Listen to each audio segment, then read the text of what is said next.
Real quick, I wanted to say one thing I learned: if you don't catch a lot of times, if you don't catch that first move, always aim to catch first move up. You know,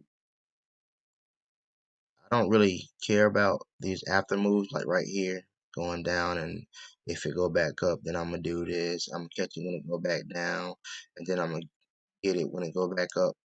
I don't really care to chase the market like that. That's what I call chasing the market.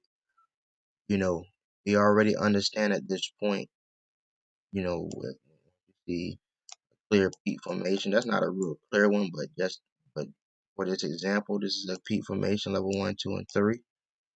You got your W bottom. Once you got your entry, the move is going. Last leg is gonna go. Boom. One time up. Everything else is gonna happen after that. That's only because this move um gained so many orders in a buy direction and knocked so many orders off that was in these sell positions down here.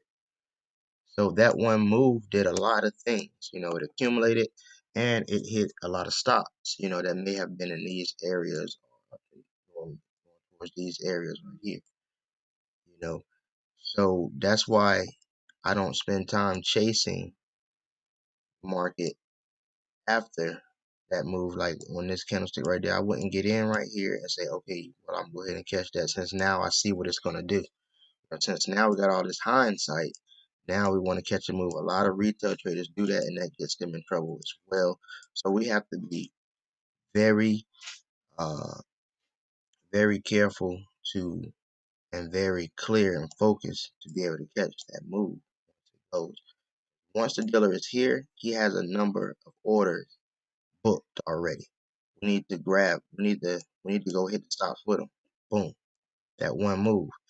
Once he's up here, he's already then cleared stops, hit stops, broke through a lot of old stops right here. They off the board now. So these moves back here that's going to happen next, they might not be the best moves to be entering into the market. These next candlesticks that's going to appear here, we don't know if the dealer will now ultimately uh, have too many buyers on the board and have to clear those off, accumulating them, and then going to hit their stops this way, which ultimately will give him sellers on the board to W bottom and go back up.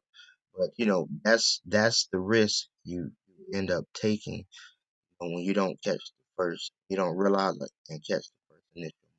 So anyways, I just wanted to point that out. It's a lot of helpful tips.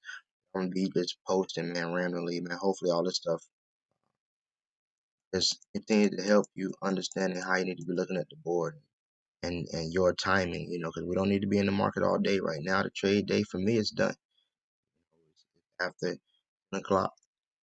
For me personally, I'm done trading. New York sessions, traders, this is y'all time.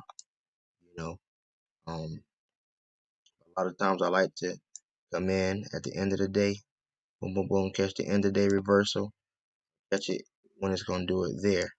But this, we already knew this wasn't the case for this pair right here. It extended. It gave us a midday reversal today, midday reversal. So, it'd be like that at times too. I didn't chase this pair. I didn't, I wasn't trading this pair. I traded another pair. But, anyways, this is just another example, since you were talking about it, Wani.